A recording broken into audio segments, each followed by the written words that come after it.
Hi, thanks for joining us for Advanced Echo Teaching this week. We'll try and keep this a relatively short one. We're just going to be going through how to do a full study because we're very excited to have Desh here with us, who's our new Echo Fellow. And so we're just sort of starting the beginning of our academic year here in Australia. And so we're just going to start off by going through how to do the full study and just make sure we're all on the same page about kind of what's expected. And I guess this is a fairly common way of doing a transthoracic study. It's not, it's pretty much all the labs I've been to around the world seem to follow a basic premise of this, and there may be some differences in there. The study that I've got here is about aortic stenosis, and so it's going to have a bit of a flavor of when you're looking at looking at aortic stenosis. We're going to have a little bit of focus more on the aortic valve, obviously, but we'll still go through the same sort of outline, which is a pattern of how we do the study. And so most of us when we're reporting know what's coming next, and certainly this is what we expect from our guys here. So let's start off by we're just going to go in order. This study is done by one of our really great sonographers here called Kieran, so I've got to say thanks to him for letting us show his images, and we can criticize them a little bit and we can try and say how we might improve things, but otherwise it's more about just trying to show how we progress through a study. So the classic first view is going to be a parasternal long axis view with a lot of depth. And why have we got a lot of depth, Desh? So you want to be able to see the difference between a pericardial effusion and a pleural effusion? Yeah, nice. So particularly want to see a pleural effusion. So you'll see a pleural effusion behind, and that classically sits behind the aorta, and a pericardial effusion will sit here, sort of around where the pericardium is, which is sitting in front of the aorta. Beautiful. Next one, we have a more focused view. So we're just reducing the depth so that we can have a look at our parasternal long axis view. And I know you know this, but just quickly just smash me through about where the cursor is. It's in the right ventricle. Beautiful. Left ventricle. Beautiful. That's mitral valve. Yeah, beautiful. Left atrium. And thoracic. beautiful, beautiful. And here you can see a bit of a pericardial fat pad RV free wall at the front. Nice. Then we're going to start sticking on some color, and I know so you're just starting to get used to the Doppler thing. So we've got sort of 4 main modalities we can add in on top of the 2-dimensional one. We've got color Doppler, we've got continuous wave Doppler, pulsed wave Doppler, and tissue Doppler, and they all do slightly different things, and so you've got to know when to use them, obviously. So color Dopplers, all right, and I'm going to say that you've got to use all of them when we're starting to assess valves. Each of them has to be optimized, just like a 2D picture with B mode imaging. You've got to optimize that for, we talk about depth, gain, focus positions is how we optimize for 2D picture. We've got similar kind of philosophies for each of the Doppler things. So you have to kind of try and optimize them as you go. So I'm finding that generally as I'm doing a study, you end up that your left hand that's scanning actually probably does less than your right hand. Your right hand, each time you do something, you've got to optimize the picture slightly with your right hand to try and make it as beautiful as possible. And that's what I think sonographers are so good at, and they can do that without even blinking, right? So when we've got our color on, you can see here that we've got the variance on. I think it's probably the first thing. I'm not a big fan of using the variance normally. I just have it as red or black, red or blue, sorry, I should say, excuse me. And that's the red is coming towards and the blue away. So that's like Bart, I remember, so blue away, red towards. Bart Simpson, if you look at Bart, he wears a red shirt and the blue trousers. Oh, okay. I know, amazing. Yeah, right? So again, another example of why the Simpsons is just, yeah. It's good on so many levels. And the scale is going to be important. So here, when it's sitting at about 0.64 meters per second, it's about where we start to get something called aliasing occurs, and maybe we'll go through that at a different time. It's maybe a topic for another conversation. But when we're looking for blood flow that's going through valves, which is going maybe at a rate of up to maybe 1 meter or 2 a second, we need to have a decent enough scale so that we can pick that up without the aliasing occurs. So having it at least close to 0.65, if not to a bit higher when we're looking at blood flows, is the first step. Second thing is the gain. I can make some of the, see we've got a little bit of regurg maybe in there. If I turn our gain up in this thing, I can make that regurg look worse and worse and worse. And if I turn that down, I can make it disappear completely. almost completely. And what you want to try and find is not where you're starting to get the speckling. You see there's like some speckling interference coming in there. We want to just back off till you just lose that speckling appearance, and that's when we're going to look at it. Okay. Yeah, nice. So yeah, we got the color Doppler sits over our. Normally I do the aortic valve first, then the mitral valve second, but whatever. M mode down through the opening of the aortic valve. We're looking at it at end diastole, so just before the valve starts opening up again, and we can start measuring the aortic diameter. Okay, so classically done with M mode. Why do we make measurements with M mode sometimes? What's the beauty of M mode? So M mode stands for motion mode, right? So we've got the distance there over time. Why do we like M mode? I guess you can freeze the image and Yeah. you can see the walls a little bit clearer Yeah, nice. Yeah, we can see the walls a bit clearer. Why can we see the walls clearer? because it's a cross section. Yeah, and it's a cross section because I normally, like when we're looking at this picture here, for example, let's go back to that one. That's made up, I think, of about, I think it's like 256 lines that all sort of splay out across there. And that's the echo machine sends out one line there, waits for it to come back, then sends out the second line, then waits for it to come back, third line, fourth line, blah, blah, blah, blah, 256 times. And it's doing that about, you see, frames per second. So it's doing that 50 times a second. It goes all the way across. So whatever 256 times 50 is. Lots. Lots and lots. That's how many times it's sending out a line. When it's doing M mode, it's just sending it down one line. So it's like 1,000 frames per second or whatever, 50 times 50, 256 times 50 is. And that's how many times it's in there. So you get these really perfect looking, you know, as perfect a looking trace as you're going to get, or perfect looking line as you can. So that means when we're making measurements, in theory, it's going to be pretty accurate. Yeah. So let's just quickly go through what's what. So what's that hole up there? I think it's the left ventricle. Oh, right ventricle. Yeah, right ventricle. Nice, because it's going to be up there closest to the probe at the top. So you got your right ventricle, then you've got the aortic root that we're measuring there, and then we've got your left atrium. The problem is that you know that you're going to have things that are going to kind of swing in and out of area there, so you can get inaccuracies on this, depending on obviously how much the heart's moving, how much you're moving, or whatever. Okay, so when we want to start measuring, and again, maybe talk for another time, but we're going to use something called the continuity equation to start estimating the size of the aortic valve. Part of that is measuring the Lvot diameter. And so we need a zoomed in view of our Lvot here. So you've got the Lvot in there, there's the aortic valve, there's the ascending aorta, to try and get the most accurate measurement possible of that Lvot diameter, right? If you do this from this one here, and if you zoom in it after the time, you're going to lose some of the resolution, because here we're at frames of sort of 50 per second. If you zoom in, you can see how the frame rate, frames per second, is much higher. So we've got, in theory, we've got a much more accurate way of trying to measure that Lvot diameter. And to do that, we go to somewhere in mid-systole. So mid-systole from the beginning of the QRS complex to the end of the T wave. So in the middle of that, that's how we then make our measurement, and we try and find where those cusps insert into the wall or the Lvot in there, and where it hits sort of that anterior mitral valve leaflet there.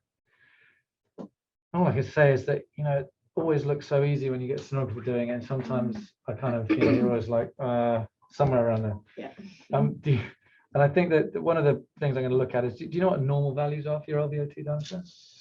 Off the top of my head, no, not just yet. I don't remember. We've got, it's like two-ish. It's a nice idea. So 2 plus or minus a couple of millimeters. So it's sort of anywhere between sort of 18 up to 21 or 22. If you're getting values of 16 or 25, it's worth having a go back and have a look. And when you're trying to take these pictures, you know, just remember it's a 3-dimensional structure. Just trying to fan through it very, very gently, just trying to find that maximum value, and that's when you grab it. Okay. All right, so after that, we can start zooming in on the mitral valve, try and get a good idea about how they're thickened and things like that. And you can get an idea, maybe there's a little bit of calcification in that one. And then we can start measuring the left ventricle size. So maybe 5-7 years ago, I guess, when I was learning this stuff, we'd do all this with M mode. And one of the problems is, if you can imagine that I put down a caliper, I wonder if I can do that on this. No. to put maybe emerge. No, I can't. If you can imagine a line down. That's a good idea. You can see how this line here is perfectly, what do you call it, perpendicular to the axis of the LV, right? So that looks like it's cutting very nicely across the interventricular septum there and on the posterior wall. When we used to do this with, if I can do it with M mode here, I sort of normally, when I was doing it like this, you can imagine that that's actually not perfectly perpendicular, it's off the angle. And then if you were trying to measure it there, you'd actually be overestimating the size of the left ventricle. So the recommendations are in the last couple of years and the latest guidelines are to make the measurements of the LV like this. So you measure it beginning of systole. And the beginning of systole, you can see it's not quite maybe at the beginning of the QRS complex. It's worth remembering that the ECG and the valves, actually the real definition of systole is when the valves close just before that opens. As that mitral valve closes, that's where you consider the end of diastole happening, and that's when you make your measurements. And then you scroll forward a little bit, go to the end of systole just before the valve opens again, and that's where you make your second measurements. Okay. And if you measure them, the system will then automatically spit out a bunch of values, including these guys. So these are obviously based on what's known as the Tycholt's method, which takes just two measurements. It considers the LV to be a bullet shape, and it guesses what the length of that bullet is, and it makes up a value of ejection fraction, stroke volume, and all the stuff. I think this is just ignore it. I think it's accurate. We've got other better ways of doing it with echo. All right, so now we're going to fan down. So we tilt down the probe, looking down towards the right hip, and we start to get our RV inflow view. So what valve is this, first of all? Beautiful. What's that? RV. Beautiful. RA. And here you can see the IVC starting to come in there. So then we start putting color Doppler over it, again choosing a suitable scale, and we're starting to look for, we use this to try and determine if there was tricuspid regurg, which would be going from the RV to the RA, what direction that would be going in, so we can stick down this guy. So what kind of Doppler is this? Continuous. Beautiful. So continuous wave. So if we're looking for tricuspid regurg, we need to look at continuous wave Doppler. And we need to do that because, I guess, for a couple of reasons. The main one being is that flows can be up to 2, 3, I guess, maybe even sometimes a bit higher. And if we want to look at things that are generally greater than 1 or 2 meters a second, we've got to use continuous wave Doppler because of that pesky Nyquist limit thing. So when we're doing the continuous wave Doppler, what's important is that we optimize the image, because if we're going to make measurements, you've got to have what you're interested in filling the screen. And so if we're interested in tricuspid regurg, would we expect that to be below or above the line for this guy? So it's going to come from the RV into the RA, because it's tricuspid regurg, right? So it's going to be going that way, so it's going to be below the line. Beautiful. So away from the probe is below the line. So you'd expect it during systole. So from the beginning of the QRS to the end of the T wave, you'd be expecting a big kind of parabolic thing sticking in there. And we can't see a lot of that, so it doesn't have tricuspid regurg, but that's the idea. And because we're interested in that, what Kieran's done is he's made sure that the baseline is close to the top of the image. What we're interested in, filling the screen, and you've got about 2 or 3 cardiac cycles for sinus rhythm, filling the picture. And the last thing, I guess, is the gain. So you've got gain just like with the other ones. You can have too much fuzz in here. We want to ignore the fuzz. We're just looking at what's known as a modal velocity. So that's the main part of the blood that's flowing during tricuspid regurg. We're not too worried about all the chaotic stuff that's happening on the outside. And so you normally just get rid of the gain until you've got just the brightest part showing on the screen. So again, optimize your continuous wave Doppler image just like you do 2D and just like you did your color. Cool. Go back to your original image of your parasternal long, and then you start tilting up. Okay. So what valve's that? You can just see it in there. Pulmonary valve. Beautiful, pulmonary valve. So you've got your RVOT, if you like, coming up here. There's your pulmonary valve, and then we come up into here, into your right and your left main pulmonary arteries. You can stick color Doppler over that, and we can get an idea if there's any pulmonary regurg. So that would be going that way. So back down through the pulmonary valve. So normally blood is coming from the RVOT through the pulmonary valve up into the main pulmonary artery. So regurg goes in the other direction. And you can do 2 types of Doppler. So this one, is this continuous or is this pulse wave Doppler? Continuous. Beautiful. How do you know it's continuous? Because it's filled all the way in. Yeah, beautiful. So it's filled all the way in, as opposed to pulse wave Doppler that's hopefully got a little bit of a hole if you've got decent ones, because it's just looking at blood flow through a gate. So that's the other way you can pick it up. So that's only got one line there. This has got two sitting in there. It's not very well shown there, but you get the idea. Again, nice optimization of this probe. Maybe we could say that we need to turn down the gain just a little bit. We could lift up the baseline for this one. We could reduce the scale. However we do that. Yeah, so that what you're interested in is filling the screen. The reason why Kieran maybe hasn't done that is he wants to talk about, show me that there's no regurg in there at all. So you'd expect regurg here during diastole. Here's the blood flow away from the probe. So that's going up into the main pulmonary artery. And a bright line there for the opening of the pulmonary valve, bright line there for the closure. Okay. We're here looking at the flow just through the RVOT. So that's a pulse wave Doppler, because we're just interested in that flow in there. As you said, it looks kind of closed, not filled in the middle. We look for the closing click there. Not everyone agrees with that. Sometimes they talk about, this is just putting that a centimeter behind. I think we try and measure it in the same place every time. So I'm looking for the closing click with my RVOT, and I'm looking for a closing click with my LVOT. And then we're going to look at a couple of different things there. You can look at the profile, looking for that flying W sign, or we can look for that pulmonary acceleration time here, which is what Kieran has measured. So this is, it's a bit funny, but I think what he's basically measured is that time to go from the beginning of where that blood flow starts to where it goes to the very end. And if that's less than 90, that is an indicative of significant pulmonary hypertension. And that's probably got the best linkage in some of the evidence in pulmonary hypertension, goes that's with pulmonary vascular resistance. So obviously that's a little different from the pressures. Cool. Okay, after that, flicks around, we've got our short axis views.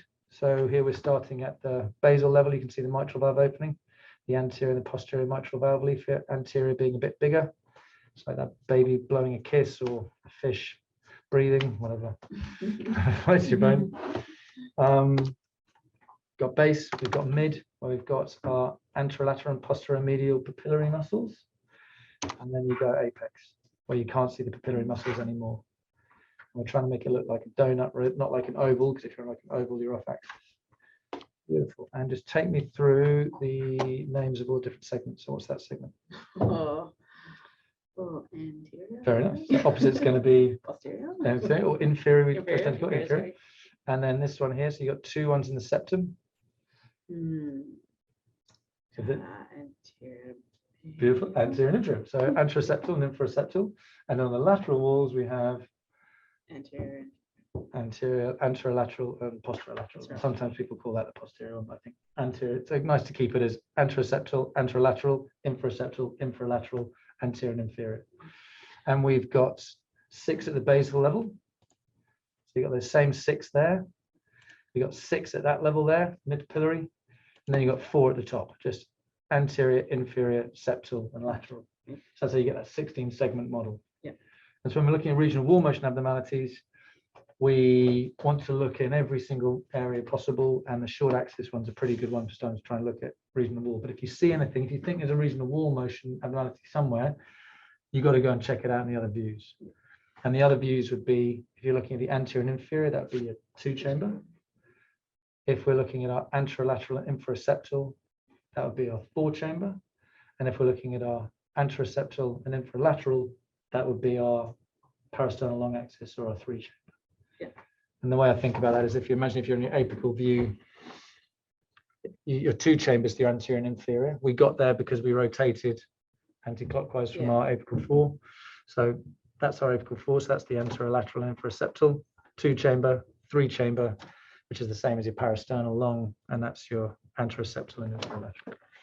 I always have to think back from my 2-chamber, and it still takes me time to remember that. Cool. At the just above the basal level, we've got our aortic valve, and you can see here this slightly thickened valve. This is what moderate aortic stenosis looks like on local images. And then again, just help me out with anatomy here. So what have we got up there? Beautiful. What's that flapping around sort of in there? Yeah, there's our RA, interatrial septum, left atrium, and there's our aortic valve. Take me through the cusps. So what's that one next door to the interatrial septum? Right. Next door to the interatrial septum. The Non-coronary. Beautiful. So I was starting. The interatrial septum is always within non-coronary, and then this one surrounded by the right ventricle is your right coronary, where your right coronary artery comes off. That means the other one is the left coronary. And again, I have to go through that every time because in toe, remember that's going to be completely around the other way.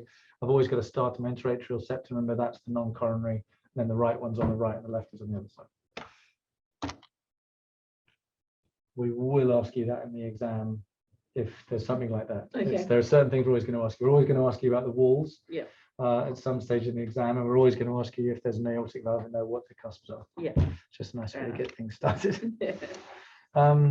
Zoom in on the aortic valve, put some color on the aortic valve, look at the tricuspid valve, put some color on the tricuspid valve, put some continuous wave Doppler down the tricuspid valve, look at your pulmonary valve, and that's just a little bit of, often a bit of anti-clockwise rotation and just looking up to the left a little bit, I find. So you can see it's kind of opened up and closed off the rest. And again, put your color on it, put your continuous wave Doppler on it, put your pulse wave Doppler down it, make the same measurement again. So again, just trying to use all windows possible, same analysis every time. And then we can move on to our apical view. To summarize that again, just sorry, I missed the beginning, but you do color, continuous pulse whenever you basically use the Doppler, because I've seen the sonographer. No, so you would, I guess when we're looking at the mitral regurg or tricuspid regurg, tend to do just your continuous wave Doppler down there. If we're starting to use we're trying to estimate valve areas, if there's any kind of stenosis or regurgitation, we're trying to estimate, valve area, regurgent orifice areas, regurgitation volume, then we might use pulse wave Doppler on those big valves. But I guess that's kind of much, much rarer. So just for your mitral and tricuspid, 2D color, continuous wave Doppler. And then when you're doing your aortic valve, you're just going to do color continuous wave. When we're doing the Lvot, that's when you've got to use your pulse wave. And the same on the pulmonary valve. So when you're looking at your RVOT, you just do your pulse wave. Yeah. And again, that's looking for lower flow states, the sort of the 1 to maybe 2 meters per second flows. Cool. Okay, apical 4-chamber view. I'm sure you know your LV, RV, RA, LA, mitral valve, tricuspid valve. He's trying to show us that right ventricle free wall a bit better. So he's then just tilted round. Maybe he's moved the probe just a little. You see how what's directly underneath the probe there is the interventricular septum. He's moved maybe a little bit over to the patient's right to try and show that RV free wall a bit better. Same thing. Going to look at the mitral valve. So we're going to use the color. See, there's a little bit of MR that's maybe just trickling in there. And he's using that color to help guide him about where to put the continuous wave Doppler thing. Because I guess, much like all your supervisors that consider you to be perfect, it's going to be, the machine thinks you're perfect as well. So it assumes that your angling is absolutely perfect in line with the movement of the blood. And so that's what Kieran's trying to do here. It might look like it's off axis, but he's actually just used the color to help him to show the maximum amount of the regurg. And again, you've got the baseline close to the top because he's interested in what's below it. So, excuse me, we're talking about the pulse wave Doppler on the mitral valve, but we need the pulse wave Doppler at the top of the mitral valve to look for diastolic functions. So this is where we use our pulse wave Doppler, and we know it's pulse wave because we're looking at flows that are less than a meter and are just the flow coming into the inflow of the LV, and that's where we're seeing our E wave and our A wave. So E wave stands for, remember it's in diastole, right? So diastole is the end of the T wave to the beginning of the QRS, and so that's why we're seeing flow above the line coming into the LV. And you've got two blips. You've got the E wave and the A wave. The A wave is right with the P wave contraction. Yeah. So that's atrial contraction, right? So E stands for early sort of diastolic filling. So the E is early, A is for atrial contraction. And that's where we get our E and our A wave. And you can look at the ratios and then go through diastolic function all the time. Again, 1, 2, 3, 3 cardiac cycles. What we're interested in filling the screen. Nice. Okay, after that, what's this? This is tissue Doppler. Nice. Tissue Doppler imaging. And you'll notice the difference is that we've got here at meters per second, and this bit's a bit black in there, and that's because we've got the settings on saying you're going to ignore the low flow states because we're not interested in that. We're interested in blood flow that normally goes about a meter a second. Completely opposite happens for tissue Doppler imaging. We're not interested in the fast flowing stuff, the blood. We're interested in the low flow states, which are in centimeters per second, anywhere from 5 to 10 centimeters a second. And here we've got a very sort of characteristic pattern where it goes big blip up to begin with for isovolumetric contraction. Then we've got a big wave here, which is our S wave during systole, so the S wave. Then you've got a little bit of a blip down for isovolumetric relaxation. And then you've got the two blips, E prime during early diastolic filling, and then the A prime for atrial contraction. Cool. So you've got isovolumetric contraction, S prime, isovolumetric relaxation, E prime, A prime, and the cycle continues. Nice. Again, one of my pet hates is too much gain for tissue Doppler. Just tone down the gain so you just get the modal velocity, the brightest part of that trace. And we do that, so that was both for the medial and the lateral annulus. So you suggest doing that at the time of acquisition rather than later? Yeah. I'll try to do all of these at the time of acquisition. You will get quicker at doing it. I just find it makes it easier for reporting, because otherwise, and again, maybe I spend more of my time reporting than doing it. But if you get faster doing it, then you'll be faster with your reporting at the end. So I try and getting through these things fast. I may be guilty of not labeling them quite so nicely as the sonographers. I normally just grab the caliper and just go click, click, click. But I try and do it at the time just like this. Okay, let me do focus views. You see the frame rate has gone up because Kieran's now just done a focus view of the LV because he's going to be doing ejection fraction at the time. And maybe I tend to do ejection fraction because that's one of the main post-processing ones I do. I find that easier on a computer.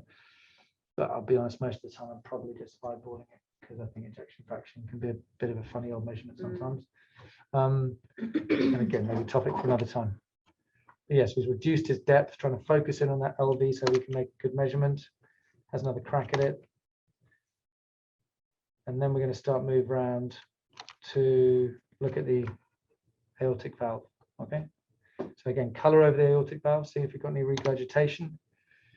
And he's then started to find the best area where you can put that continuous wave Doppler down to see this aortic stenosis trace. You can see it's getting up to 4 meters a second, pretty close. If he's going to make any measurements, he's now going to get that baseline up, reduce the number of frames in there so we can make the most accurate measurement as possible. Particularly looking at things like our Aortic Valve Vti, or velocity time integral, which is sort of the area underneath there. Looking at our mean gradient, again from tracing that whole thing, and the max gradient up there. All of those we can use to estimate aortic stenosis. You make 3 of them and you average the numbers. So that's why he's done 1, 2 on the last one, 3rd on this one. And then the same with the LVOT. Okay, so that's just with pulse wave Doppler in that LVOT just before the aortic valve. And what we're trying to do is we're trying to get this measurement. So say again. So continuous for the aortic valve flows because we got values up to 4 meters a second, and then pulse wave Doppler for the LVOT because we're often only looking. I can't take that away because we're only looking at about 1 meter a second. Yep. So, and it may it's not the best view in the world, but you get the idea.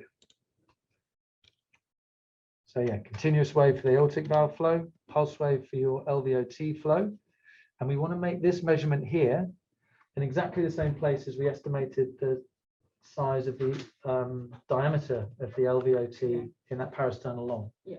And the way that we do that is we're looking for that closing click. Cool. All right. What's a normal LVOT VTI? Do you remember? Nice to have these kind of normal. So few to have in your head or worth keeping an eye on. Classically, it's about 18 to 22.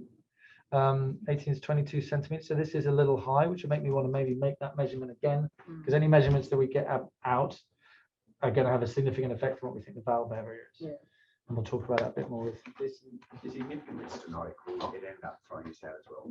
Or No, normally it's only stenosis is behind it. You know, if you're sick, this would be indicative of maybe a high cardiac output state, Yeah. or if you've got significant regurgitation, which is what this might be coming from. Then we saw some regurg on the last one. Yeah. So if you've got lots of blood coming back, you're going to have more blood going forwards.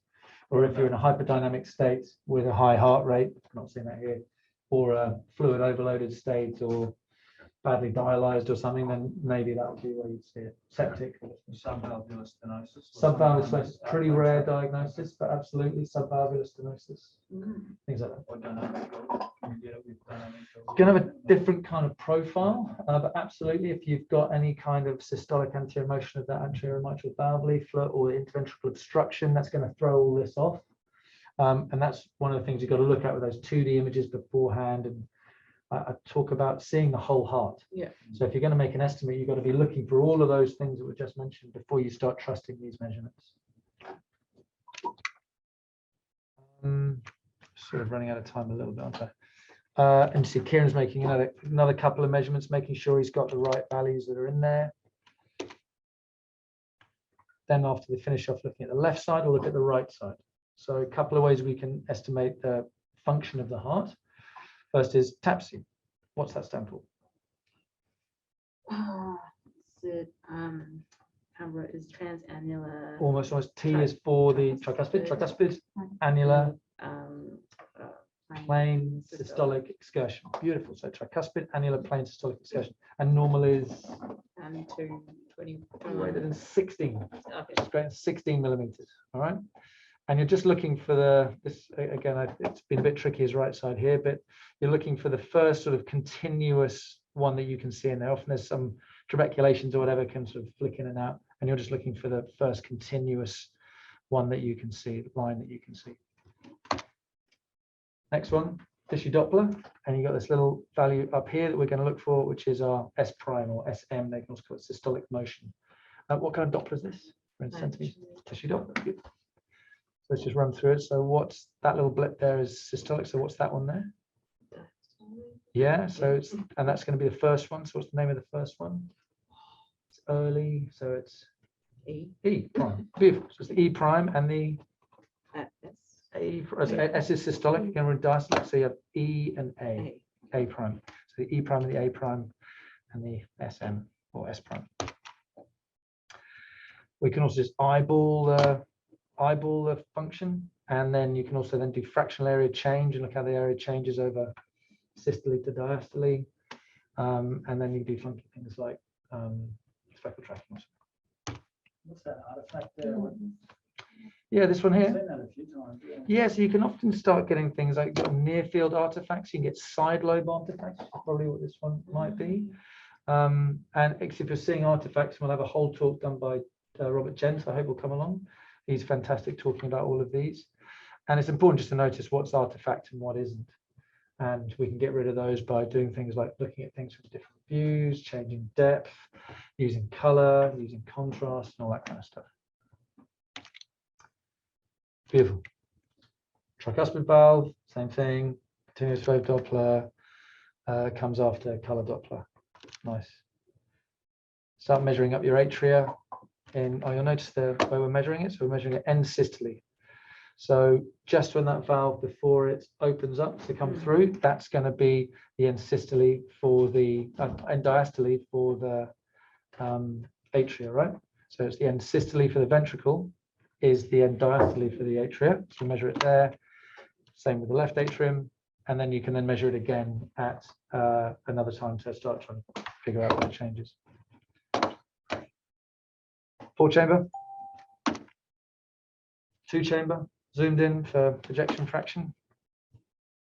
Try and have a look at the whole from top to bottom. So you've got your ventricle and you've got your atria, and this is where we can make that same measurement for the atria at the end, so you can get that volume. Yeah. Which wall is which? Which one's this? And again, think about this little fella here. So that little fella there corresponds to the little knobble on the echo probe. Yeah. And so we start on our 4-chamber pointing down towards the bed, and then we do the 2-chamber, you start pointing it up more towards the ceiling. Anterior. Yeah, nice. So that will be anterior on that side, and that will be inferior on that side. you've got to try and avoid foreshortening an image. And one of the ways we can think about foreshortening the image is if I put my cursor there, that's meant to be sitting on the apex of the heart, right? And remember that the base moves towards the apex like that. The apex kind of stays fixed and the base moves towards the apex. So what should happen, or if you put your thumb there, is that that shouldn't move. Yeah. So when I'm looking at these pictures, I try and imagine if I put my cursor there, does there any kind of movement down? And I think there's probably a little bit there. That's going to tell us that we're slightly off axis potentially, not bagging out Kieran too much. And then the same thing here. So again, ejection fraction might be overestimating potentially if we start having a look at it. And that's again one of the problems of putting all your eggs in one basket for looking at systolic function in just one modality. As we did before for a mitral valve, we're going to do color. We can then do our continuous wave Doppler if we think it's important. Rotate round a little bit more, so another 60 degrees round, and we're going to get the equivalent of our parasternal long axis view. Can you remember what walls they were? So if this looks a bit like the parasternal long axis view, what's that one going to be? Which part of the septum is it? Anterior or inferior? Anterior. Yeah, nice. So that means this one, is this going to be anterior or inferior on the lateral wall? It's going to be the inferior one. Beautiful. So you got the anterior and you got the inferior lateral wall. Beautiful. Blah, blah. Aortic valve, we might want to have another look at the flows through that. There's another bite at the cherry where we get to try and look for the biggest gradient possible. Try and estimate it. So we're going to do our color. Oh, didn't get it. We do our color, and then normally you'd do, I'm sure he did do it, but he didn't get higher gradients, which is why I left it. So you do your continuous wave Doppler down through there as well to try and look for your highest gradients. And then finally move on to our subcostal, which is probably the easiest of the lot. I'm sure you know this very well. You can have a look with your color again, trying to have a look for maybe eccentric regurgitant jets of the tricuspid valve. There's your IVC, you can just sit in there. And again, we don't really use M mode anymore, to maybe just use your B mode imaging, just pause it and look for its greatest and its minimum diameter. And then the final one is up here. What view is this? Beautiful, suprasternal here with the ascending and the descending thoracic aorta and the great vessels coming off there. And as we put our color on, you start to see those great vessels, and we can put our continuous wave Doppler down through here, looking for any signs of stenosis if there was there, or you can actually then put your pulse wave Doppler there, looking for horrible regurgitation if there was something like AR. And that is that. Sorry, I went over a little bit, but you get the idea. Okay, so that's kind of the standard way. Those are standard images. I mean, I think we've got 76, which is probably a bit more than what we normally take for just a standard view. Normally it's around about 45 or so standard images. Kieran's taken a couple of extra, obviously, because we're dealing with aortic stenosis. And so sticking with that plan for doing sort of the 45 first images, and then you add in a few more, whatever you're sort of focusing on. Cool. Any questions about that? Clear as mud? Yeah. Awesome. Well, I might just stop the recording there and hope that was useful. If you learnt something, hit like and subscribe to our channel for more videos uploaded weekly. For bite-sized versions, follow us on Twitter @EchoNepean and check out the tutorials. Or head over to our websites for the latest hands-on courses. Links in the channel banner. And thanks for watching.